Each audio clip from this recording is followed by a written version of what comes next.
waan qopheessine jarri dubartiin takka uffattee bareeddee yoo ishiin baate maali kun kakka inni sun haadha manaa isaa waan akka malee jaalatuuf namni biraa akka itti haasa'u akkana garagalee saala gaarte argitee mana galtee yeroo mana kushiinaa deettee dhagiisii kaatee akkana ta'aa deemuufidha isiin immoo akka kaatee deemuu didee jechuu sana qofan laalii konsoo fakkaattee argitee akkuma nama Oma ira qofa miti immoo dubartoonni karaarra oduu jarradhaas keessan galchin addaas keessan galchin shamara jaalatu ijoollee isaanii keessaa shamara bakka aan akkamii isinii bakka hin jaalatanii waan hidhattuuf abbaallee maalidha abbaatii jaalatamuu sana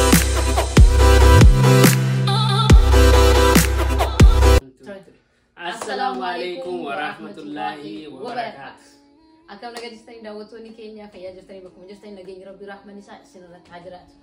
Har'allee akkuma gaafa darbee nam tokko iccitii yaasisiisedha ka iccitii warroota silaa hin nyaadha ajaa'iba sanuunaan warroota kan beeytanii waan dhiira ta'e keessattuu warroota bultii qaban waanuma silaa ani haati manaa isaa nama dhiira ta'e kanarraa taazabee ilaalee maaliif akkana ta'a maaliif akkana hin taane maaliif wanti kun hin taane jedhee gaafiin ta'e tokko qabadhee dhufee jira inni illee yoo barbaade shamarran dura yookiin immoo hawwatii irraa waan taazabee qabu yoo jiraate gaafachuu yoo dandeettii san qabaate yoo gaafii akkasii sammuu keessa jiraate gaafachuu hin danda'a ani kaa obboloota koo bakka bu'ee gaafii agar kurnan akkasii qopheessee jira deebisuuf qophooftee asumaanu dhugaatii nyaata waan dhabne takka hin qabnu anuma tu qopheesse yaada turee biyo qopheesse ati ma tana qabadhaa kun olaala waan qopheessine jarri jira wanti akkasii mana baay'istiin ta'e ilaali baay'istii yoo taate gara dubartii qofa yoo gorte rakkoota amma akka walqixa taatee nagaafadha dara ishi sanaan walillee caalee walqixallee ta'e isaanii yaadde an waan taazzabe namni waa taazzabdaa mere soo waan taazzabe gaafadha haya rakkoon ati immoo akka abbaa buutitti akka abbaa buutitti waan beekturra yeroo hedduu isin warroonni dhiiraa wal beektan jedhee waan yaaduuf saayikooloojikaalii waallee beekuu dandeenya sanumaafi soo isin immoo like share subscribe gochuu hin dagatinaa warri dhiiraa akkana cinaa dhaabbattan abdii qaba qabsoo hamtuu keessa jira obboleeyyanti gaafii immoo jajjabeessaa fi irra dhiiga isa gochisa qabsoo hamtuu keessa jira daraan hin dagatinaati haya qophoofte qophaaya xiqqoo bishaan itti dhufeetta inni naa gargaaru ila oma dhugaat deebisa malee amma wanni takkaan jiru gaafii kana dhiira mara bakka bu'ee odoo hin taane akka abbaa buutitti akka nama dhiira tokkootitti waan beekurraa deebisuu hin danda'a. Kana jechuun amala keetiinillee wal qabatuu danda'a. Kana jechuun dhiirri marti akkasii. Son akkasii. Dhiirri marti akkasii jechuu miti. Son yaa. San isaan olii isaan olii galchu. Gaafii an gaafadhu kanarra daawwattoota wanti jedhan qabdan. Dhiirri hundi ka akkanaati. Dhiirri hundi kana balleessa yookiin kana tolcha waan jedhee miti. Tokko keessaa akkuma maali? Tadhacha tokko hojjatu. Tadhacha tokko foon marti ajaa'iba. Akka jedhan sana waan ta'eef keessaa wantoonni akkasiin jiran waan jedhee taasifame. Okay, first question gaafii tokkoffaa maal jetti beektanii? Maaliif yeroo hedduu warri dhiiraa amala wal fakkaataa qabaatu? Fakkeenyaaf amala wal fakkaataa warroonni dhiiraa qaban keessaa tokko inaaffaa. Maaliif? Dhiira inaaffaa qabaachuu. Ani daa deebiti yana deebis amma as gara galtitee wanna jechuun kontaan amma dhiiratu inaaffaa qabaayi. Yaa dubartiin takka uffattee bareeddee yoo ishiin baate maali kun akkana uffattee baatu hin jira abdii dhugaa inaaffaani jaalalarraa dhiirri qoftiin inaafa jechuu hin dandeenye. Amma wanti caalu gaafii warra dhiiraarra waa hundaa'e malee shamaraan seenin atamreessa. Gaafa keetiin gaafachuu hin dhiirri hundi yoo jettee bakka sanitti dhiirri marti inaafuu dhabuu danda'a laata. Dhiira mara jechuu hin dandeenya. Dhiirri maaliif inaafa? Amalli akkasii maali uummata wal fakkaatu. Garuu amala sani namni amala akkasii qabu yoo jiraate akka dhuunfaa kiyyaate akkana fakkaatutti jaalalarraa ka'eeti. inni sun haadha manaa isaa waan akka malee jaalatuuf namni biraa akka itti haasa'u waan hin barbaanne inni dhuunfachuu akka waan barbaaduuf isii qofa jechuudha. Akka isaa qofa taatu waan barbaaduuf hinaafa malee badooma yookaan immoo isii manaaf ol taate yookaan immoo akkaminna caalti jechuufi miti jechuudha. Kanaaf keeyrimaa fi dhiira jechuun immoo kajaartii ofiitti hinaafa. Kun maal faayidaa qaba? Dhiirri ani yoo sitti hin hinaafne namni biraa yoo si ilaale yoo hin hinaafne maal faayidaa qaba? Kanaaf ata mana hinaafta jechuudha. Ani namni tokko beekte akkana garagalee saala. Daamee tatanqaqi. Masha Allah. Agartanii dhugaa deebisuu isaa asumarraa eegatta bakka amanuu qaba namni bakka waan argite anillee ittuma hinaafata garuu gaafa kennaatiif naate. Waliin nu haa ga'u garuu. Gaafa kennaatiif naate tun dagadhe. Isinora dhiiraa hinaafaa jaartii keessatti adaraa. Hinaafaa daran daangaa dabree miti. No hinaafaa amma yeroo tokko hinaaftee. No waa'ee shamara keessan seeniin jedhamteetta. Daangaa darbe jennaan kaa. Hinaafaa daangaa darbeen ta'uu jedhe. Hinaafaan daangaa darbeen ta'uu dhuga. Hinaafaan hanga qaba. Akkuma argan isimmaan gadi baatee deemte qofa yoo baate hinaafaan coggaarraa. Nyaakkisnaa dhumattee fi arri baasa coggaarraa. Faayidaan qabu yookaan. Hinaafaan hanga qaba. Hangi sun immoo ka jaalalaati. Akka jaarsi kiyya ilaaletti ka hinaafaan maalii fi warroon dhiiroo hedduu amalli akkasii wal fakkaataan jedheef jaarsi kiyya akka ilaale hinaafaan keerii fi jaalalaa fi haadha manaa ofii waan jaalatuuf waan biraatiif miti dhiiraa kun ilaalcha abbaa manaa kootiiti. Warroonni dhiiraa hinaafaa daangaa darbe qabdan yoo jiraatan xiqqoo hir'isaa deema. Gaariin ta'u murtii isaaniitiif. Inni viidiyoon yaala dheeressuuf. Lammaffaa yeroo hedduu dhiironni kushiinaa seenuu yookiin immoo mana aaraa seenuu hin jibbu. Yookiin immoo akka qaanfii akka waan saala ta'etti waan nama saalfachiisu waan silaa dhiirri gochuu hin qabneetitti ilaalan maaliif ilaalchisu sammuu isaanii keessa ta'a. Baay'ee ati abbaa manaa kootaatee fi miti ilaalcha akkasiin qabdu an akka najaatiitti hedduu argeera. Maaliif wantummaan sun maaltu jira wanti dhokate dhiirri wanti itti dhufe itti jabaatuun wantu sun.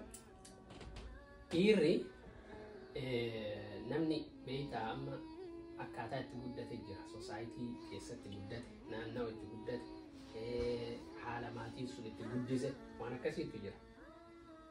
Namni hedduun amma yoo ka argitee mana aaraa seenee yookaan immoo kichinii seenee waa hojjetuun xiqqoo kan itti ulfaatu yookaan akka saalaatti kan ilaalu yoo ta'e waan isa qaanfachiisu yoo ta'e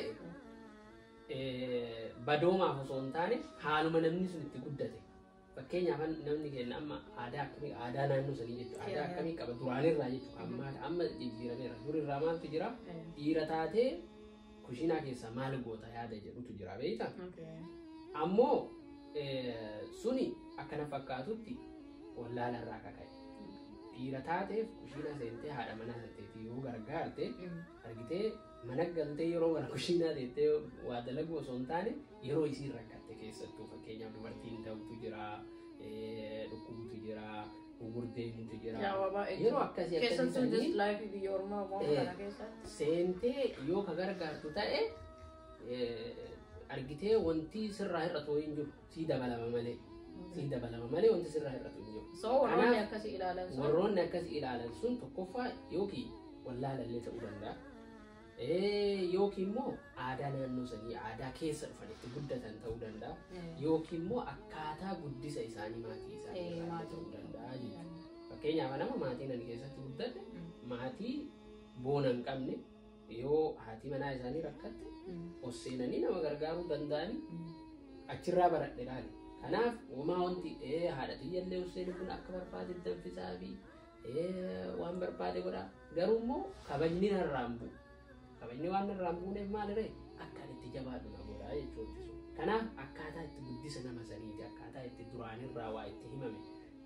Amma fakkeenyaaf biyya kanatti biyya maal jedheetiin yoo abbaan ijoollee ofii onnaa godhe ani dhiira itti ijoollee akkasii guddattii miire. Bakka akkuma namni maatiin sun itti guddise aadaa inni keessa guddate kanarraa ta'a kun immoo wallaalummaallee ta'uu danda'a. Kanaaf So ooma lamaan kana. Ooma kanni malee Waan biraa waan dabalatee hin qabu jechuudha. Galatoomii deebisuu keetiin gaafiin kiyyatti fufaa daawwattoota kiyyaa daawwachuun ifatina. Waa baay'ee irraa baratan jedhee abdii qaba. Hedduu keessanittis gaafii waan ta'e jedheen yaada shamarran keessattuu booddee heerumuu hedduu fa'a waan baay'ee silaa barnoota ta'udha. Gaafii sadaffaa maal jetti? Afuraffaa dhiifama. Haadha manaa ofii wajji yeroo adeeman warroonni dhiiraa hedduu. Akkuma isiniin jedhe dhiira hunda makatu isiniin jedheera. Dhiirota hedduu irratti waan argamu. Dhiironni asirra jiran baay'een isaanii akkuma isin beektan sani. Haadha manaa ofii wajji easy way. Haadha manaa ofii wajji yoo deeman dhiironni hedduun jira harka irra kaatanii deemuun tokko. Maaliif harka irra kaatanii deemuu hin feene hedduu isaanii yoo isin irra kaadhu jettu inni buusaa. Bakka akka kiisii kaatee akkana ta'aa deemuu fedha. Isin immoo akka inni qaffi godhee wajji deemuu feetii. Miskiin wallahi. Shaamini bro. So harka irra kaatee deemuu dhiisee harka ofii ganaa kiisii keessa kaatee ka deemu maaliif silaa haadha manaa isaati. Ammas akkuma reefsiin jedhe sadi namni aadaa naannoo sanii haala guddisa nama sanii fakkeenyaaf amma beeke ati nama san dhiira qofa nama yookaan isii nama fakkeenyaaf ati yoo abbaa manaa kee wajjin deemtu harka narra kaatee deemuu didee jechuu san qofa laalee. Nam akka namaatti manaa bakka mafeeteef deemu waan gaarii illee hojjeta namni quba sitti qabu nama hubaa.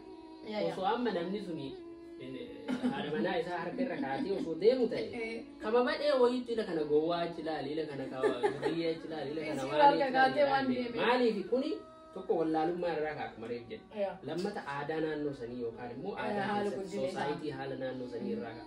Sadaffaa immoo haaluma guddisa nama saniiti argitee maatiin akkaataatti guddisa irraa qabuu danda'a. Yoo maatii bira wanti sun qaanfii ta'e ni qaanfataa jechuudha. Malee yookaan inni haadha manaa ofii jibbee yookaan ittiin saalfatee yookaan immoo isiisan wajjin mul'achuu jibbeetiin namni maannaan jedha ka jedhu amma namni hedduu waan akkasii of keessaa qabaachuu danda'a. Ilaalcha namaatiif cinqamaa jechuudha. Safuu keessa nama guddatu jira. Safuu kana keessatti namni maal ta'e bakka nama laallataa namni naa olii waan jedha jaarsi waan jedhina aadaan naannoo kennaa kun namni kennu kun na jibbina gargaraatiin na fudhatina. Akkasuma immoo namni silaalullee kan maqaa sirra kaa'u waan biri jechuudha. Garuu bakka sanatti yoo irra kaatee deemee rakkoo hin qabuumi. Haadha manaa isaati maal rakkoo qaba?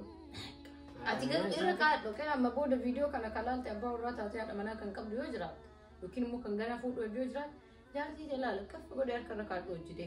Ammoo waa tokko kan eeguu qabdu inni yookaan irra kaatee fi dhiisee miti jaalallee qabu. Alatti irra kaatee mul'iftee fi miti jaalallee qabu. Jaalalli ni mul'atu. Jaalalli mul'atuuni namni waan dhuunfaa isaa qaba. Uma isaan dhuunfaa waliitiin waliin qabani malee harka irra kaatee fi miti. Ormiya badhee laalee fi miti yookaan immoo allisi argee fi miti. Ammoo jaartii ofiitiin saalfachuun sirrii miti jechuudha. Yoo namni akkasii yoo jiraatu ta'e ammoo akka dhiiraatitti akka nama dhiira tokkootitti bakka nama maraa bu'ee osoo hin taane akka abbaa buutitti jaartii ofiitiin saalfatee osoo hin taane namni suni haaluma naannoo sanii akkuma reefsiin jedhe sanuma argitee safuu waan jedhamu qaamtii jiraa namni maannaa waan akkasii akkasiisanii ta'a malee badoomaa fi miti jechuudha. Badoomaa fi miti anaafata akkuma ol kan akkaletti yeroo hedduu maali ati deebiin keenaa wanti ifa naan taane tokko maal beektaa? Safuu jette argitee naannoo jette kan naannoo sanillee kan safuu sanillee hin beekaa hin fudhadha.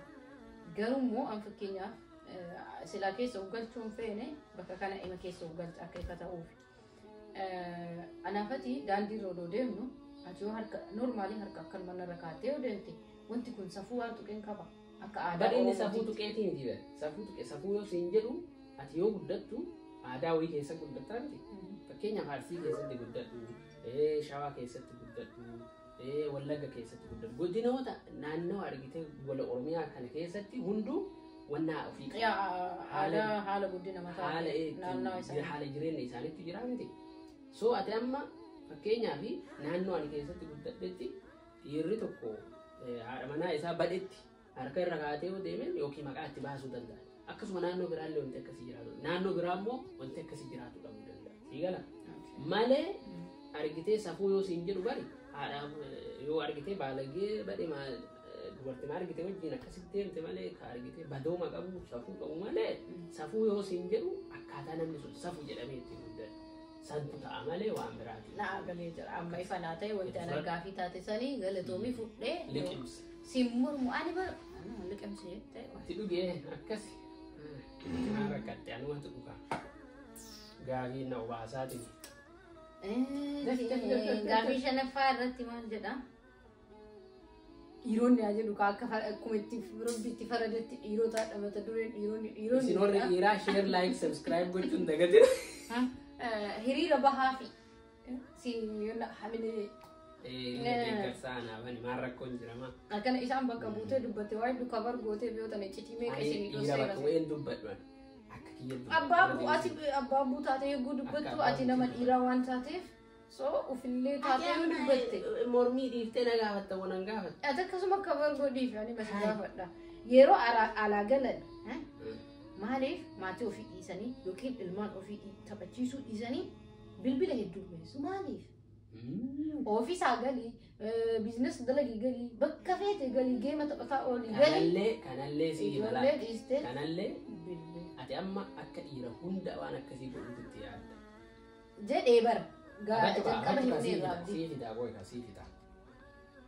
Dhiirri tokko alaa yoo galu haati manaa isaa suni gammaddee fuula ibsitee anaa galu jettee jaakettii irraa fuute sun naan irra isii dhageeffadhu haadha manaa bakka tan nyaata isaa qopheessitee gammachuun simattee ijoolleen sunillee isirraa laaltee abbaa kiyya anaa galu jettee reebbattee irratti dhuftee irra teettee yoo isaan akkasii isa biisii godhan sababnummaa inni bilbila san laaluu dhiisi kiisi maayyuu wanti silki maa yaadatu jedhe hin yaadatu. So hojiin kanaa eenyuun harka jiran haadha manaa harka jiraa jechuudha. osoo maal ofirraa dhiibu giddi maal dhufee mata makkii irra gakkaa'e dubbii dhageessa. Dhugaa jiru amma dhugamaa bari. Ati amma dhiirri yoo gale amma alaa yoo galee jedhee manni sun dukkana yoo ta'e yookaan immoo isiin fuula guutee yoo eeyite konsoo fakkaattee ni argitee akkuma nama homaa ittiin fakkaannee wayitii yoo galte inni sun akkamaa ta'u. Sii gala hin of jibba jechuudha. So inni maal taa'ee waan sammuu isaa bashannansiisu san itti fayyadamaa jechuudha. Inni maali? bilbila isaa Namni gariin immoo maal ta'a? Yoo nama wajjin haasa'uu dhabee yoo kophaa ta'ee dhiirri gariin akkasii. Dhiira qofaa miti immoo dubartoonni kan karaarra oduu. Ajjara hadhaas keessan galchin. Hadhaas keessan galchin. So kanaafuu giddi maal keessa galchin maal? Maal wanti akkana? Tee bishaan itti dhugaa fruutii nyaata. Eeshi abbaan ilmaan keessa yeroo abbaan midhaatu Suleeman qabda Nabiilaa qabda kan boodalee rabbi si haa kennuun qabaatta abbaan ilmaan keessa akkas innaan kaate xumurame gaafiin kiyyallee dubbitu isii ilaallata ilmaan keessa abbooleen hedduun isaanii maaliif shamara jaalatu ijoollee isaanii keessaa shamara bakka aan akkamii isinii bakka hin jaalatan hedduu arganu. Akkana fakkaatutti garaa laafti. Dubartiin garaa laaftu. Ijoollee isaa keessaa ijoollee shamaraa akkasiin jedhe sanii ijoollee dhiiraa ramma ijoolleen dhiiraa moor gara haadhaa gorti. Ijoolleen durbaa moor gara abbaa gorti. Sababni inni isii jaalatuuf illee akkaataa isiin itti qabde jechuudha. Intalti sun qabdee waan kunuunsituuf waan jaalattuuf waan argitee bakka abbaa ofii kana lubbuma waan hidhattuuf abbaallee maalidha? Abbaatii jaalatamuu san argisiisaa hin jaalataa jechuudha. Siigala abbaan garuu ilmaan hundaa qixuma jaalata. Haa ta'u malee akkaataa itti ijoolleen sun abbaa san ofitti qabdee fakkeenyaaf abbaan kiyya fakkeenyaaf obboleettii tiyya lubbuma tanatti hidhata. Lubbuma tanatti. Siigala soo maalirraa obboleettii isaa dhagaye dubbii. Dubartii argitee garaa laaftii. Argitee yoo miidhamtellee miidhaan dandeettu ta'uu danda'a. Dhiirri argitee haga ta'ellee tokkoffillee garasillee ta'u homa ta'a. Siigala? Numa ka'a. Kanaaf sansan irraa ka'eeti. Akkaataa isiin itti qabde immoo murteessaa jira. Waayizoo daawwattoota kiyyaa gaafii kana manuma kiyya irra hundaa'ee parsantii 100 isumaa fi Nabiilaa irratti hundaa'ee gaafadheeni. Kanaaf gaafii kiyyanaa deebisuu keetiif affeerraa kan koo qeebaltee istiidiyoo keenya istiidiyoo wal habaruu sagantaa madhaa maatii irra hirmaachuu keetiin abbaa manaa koo abdii koo hedduudhaaf galatoomii dhiira addunyaa irra jirtu hunda bakka bu'een deebisnee akka abbaa abbuu ta'e waan ilaalchi isaa waan mataa isaa keessa jiru nama dhiiraa waan ta'eef qofa deebisee kana booda immoo inni waa'ee kenna waan taasisu yookiin waan gaafiitti ta'e yoo qabaate haadhuuf boqonnaa addaan immoo waa'ee dubartii obboleewwan koo kan shamarranii akkana cinaa dhaabatan arrii isinii baasisiisa laale ila akkana cinaa dhaabatan akka istroongii jetti ijoolletti akkasitti na cinaa dhaabachuu qabdanii kanaaf hedduu irraa barattanii ni jaalatanii jedhee abdii guddaan qaba like share subscribe gochuun dagatinaa kun sagantaa madhaa maatiitii nuti maatii wal habaruu yeroo hundaa maatii keessan maatii taanidha hanga ammaa nu daawwachuu keessaniif nu faana turuu keessaniif hedduu galatoomaa abdiinis waamicha kakkoo kabajjee argamuu keetii hedduu yeroo sila biizii taatirraa miniitii naa qooddeedhaan hayyee waamicha keenya dhagaa jettee dhufuu keetii hedduu takka naa galatoomii waan argitee gaafii akkana na gaafatteef galatoomii siin jennaa warroonni nu daawwattanillee waan nu daawwattaniif galatoomaa like share subscribe gochuun kuni qophii madhaa maatiitii yeroo maraayyuu viidiyoo babbareedaa kan irraa barattan kan itti bohaartan kan itti gammaddan qabannee isinii dhiyaannaa isin immoo kan barbaadan nu hojjedhaan isa naa gaafadhu yoo jettanii waan isin jettan hunda goona galatoomaa siin jennaa assalaamu alaikum warahmatullaahi wabarakaatuh